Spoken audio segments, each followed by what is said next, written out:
Hi friends, বাবুস কিচেনে সবাইকে welcome করে আজ আমি আপনাদের সামনে একটি রেসিপি নিয়ে হাজির হয়েছি।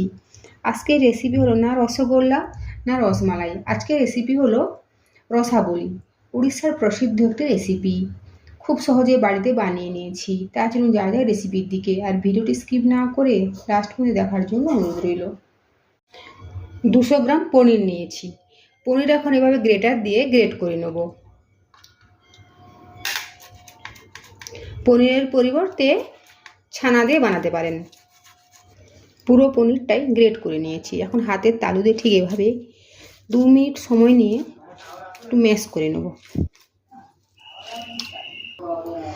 এর ফলে পনিরের মধ্যে কোনো বড় অংশ বা দানা দানা কিছু থাকবে না। 2 মিনিট ম্যাশ করে নেওয়ার পরে দেবো 1 চামচের একদম ভর্তি ময়দা, 1 চামচ গুঁড়ো চিনি। গুঁড়ো চিনি আর ময়দা গ্রেট করে রাখা পনিরের মধ্যে মিশিয়ে নেব। আর আবারও কিছুক্ষণ সময় নিয়ে এভাবে হাতের তালু দিয়ে ম্যাশ করে নেব।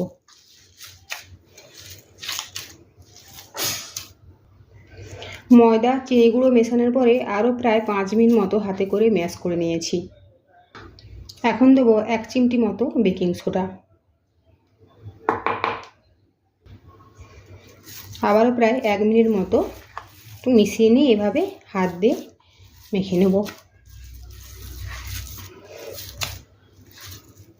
রসাবলি বানানোর জন্য দেখুন খুব সুন্দরভাবে পনিরটা রেডি করে নিয়েছি। এখন হাত ধুয়ে হাতের মধ্যে অল্প পরিমাণের ঘি লাগিয়ে নিয়েছি। এখন এই মেখে রাখা পনির থেকে অল্প অল্প করে বলের আকারে নিয়ে নেব। প্রথমে ঠিক দেখুন এভাবে।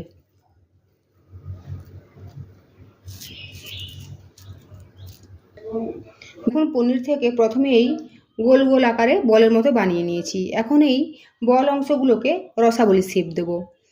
এভাবে হাতের মধ্যে নেব আর ঠিক এইভাবে প্রেস করে দেব, আর সাইডটা এভাবে প্লেন করে দেব।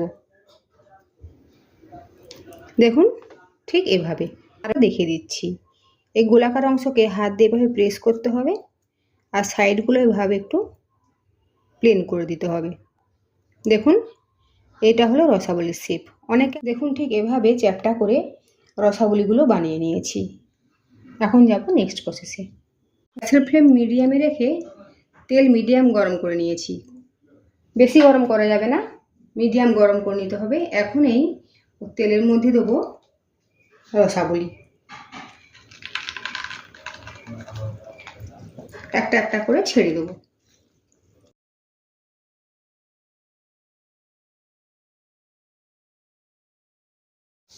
দুটো ব্যাচে রসবলিগুলো ভেজে নেব। ওপর থেকে এভাবে একটু তেল ছিটিয়ে দেবো। কিছুক্ষণ পরে উল্টে দিয়েছি। দেখুন ঠিক এভাবে।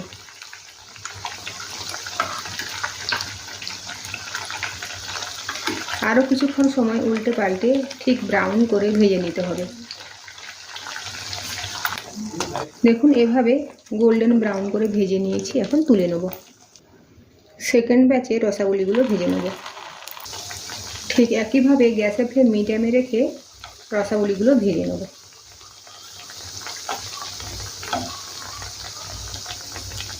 বাকি রসাবলিগুলো ভেজে নিয়েছি, এখন তুলে নেব। এখানে আমি রসাবলির জন্য 750 ml দুধ নিয়েছি, আর দুধটা ফুটিয়ে ফুটিয়ে কিছুটা ঘন করে নিয়েছি।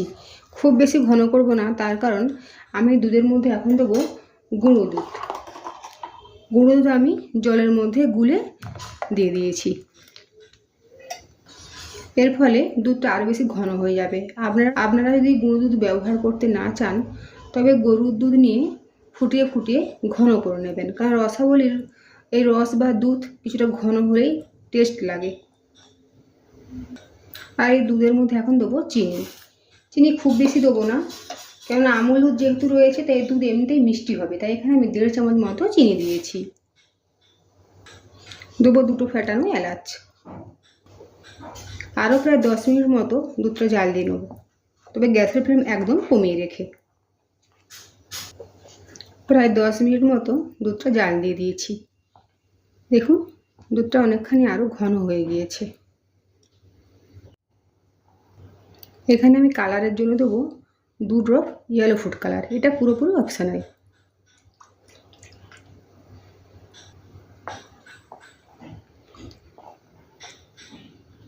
আপনারা চাইলে এই দুধের মধ্যে কেশর ব্যবহার করতে পারেন। এখন দুধের মধ্যে দেবো আগে থেকে ভেজে রাখা রসাবলীগুলো।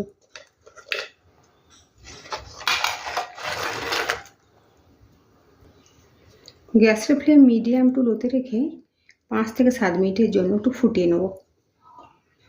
এর ফলে রসাবলীর মধ্যে সুন্দরভাবে দুধটা এসে যাবে। পর্যায়ে মিষ্টিটা টেস্ট করে নিতে পারেন, যদি কম বলে মনে হয় তবে এর মধ্যে চিনি মিশিয়ে দিতে পারেন। আর মাঝে মধ্যে এভাবে নেড়ে চেড়ে দিতে হবে।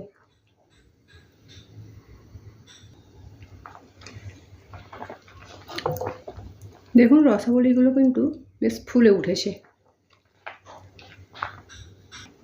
প্রায় 10 মিনিট মতো রসাবলীগুলো দুধের মধ্যে ফুটিয়ে নিয়েছি। এখন গ্যাসের ফ্লেম অফ করে দেবো আর ঢাকা দিয়ে 1 ঘন্টার জন্য রেখে দেবো।